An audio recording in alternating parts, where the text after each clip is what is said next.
அஸ்ஸலாமு அலைக்கும் வரஹ்மத்துல்லாஹி வபரகாத்துஹு. அல்ஹம்துலில்லாஹ். அல்லாஹுடைய மாபெரும் கிருபையிலே நாம் அல் பத்ர் 313 என்ற ஹஜ் உம்ரா சர்வீஸிலே நாம் வந்திருக்கின்றோம்.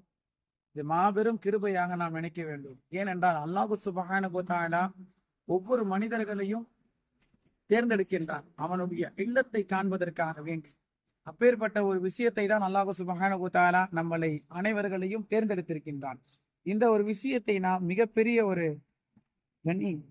ஒரு விஷயமாக நாம் செய்ய வேண்டும். ஏனென்றால் இந்த குரூப்ல வந்தனால நம்மளுக்கு என்ன ஆச்சுன்னா, அல்லாஹுடைய கிருபையில மக்காவுல பாத்தீங்கன்னா 200 மீட்டர்லயே நம்மளுக்கு என்னது ரூமுடைய வசதி, தங்கக்கூடிய வசதிகளை மிக லேசான முறையில பண்ணி கொடுத்துருக்காங்க.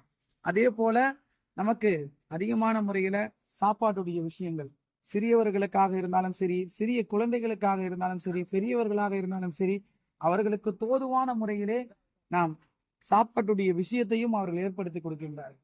அதே போன்றுதான் மதீனாவிலையும் நம்மளுக்கு என்ன பண்றாங்க, ரூமுடைய தங்கக்கூடிய இடங்கள் பார்த்தீங்கன்னா, அதாவது மஸ்ஜிதே நபவிக்கு அருகாமையே 100 மீட்டர்ல என்ன பண்றாங்க, நம்மளுக்கு ரூம் போட்டு கொடுக்குறாங்க.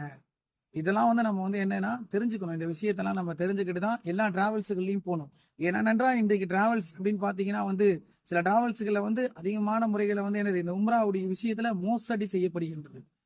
ஏனால் இந்த மோசடி விஷயங்களை நாம் தெரிந்து கொண்டே என்ன பண்றோம், சில பேர் என்ன பண்றோம், நம்மளுக்கு அறியாமே காசை கொடுத்து வச்சிடறோம். எந்த டிராவல்ஸ் கிட்ட போய் நம்ம காசை கொடுத்தாலும் சரி, முன்பதாகவே நம்ம தெரிஞ்சுக்கணும். இந்த டிராவல்ஸ் இந்த மாதிரி விஷயங்கள் செய்யறாங்களா, விசாவுடைய ஏற்பாடு செஞ்சிருக்காங்களா, பாஸ்போர்ட்டுடைய விஷயங்கள் எல்லாம் கரெக்டாக செய்யறாங்களா அப்படின்னு சொல்லி நம்ம முன்கூட்டியே எல்லா விஷயத்தையும் தெரிந்து கொண்டுதான் அந்த டிராவல்ஸை நாம் அருக வேண்டும் என்ற ஒரு விஷயத்தை நாம் தெரிந்து கொள்ள வேண்டும். அதே போன்றுதான் இன்றைக்கு நாம் எல்லாருமே என்ன பண்றாங்கன்னா, முன்னாடியே காசு கொடுத்து வச்சிடறாங்க. அதனால காசு ஏமாந்துடுறது. மக்கால வந்துடுறாங்க, மக்கால வந்துட்டு தவிக்கிறாங்க. என்ன பண்றது, போக முடியல, வந்த நாட்டுகளுக்கு போக முடியலன்னு சொல்லிட்டு தவிக்கிறாங்க. இது போன்ற விஷயங்கள் என்ன ஆகுது, ஏற்படுது.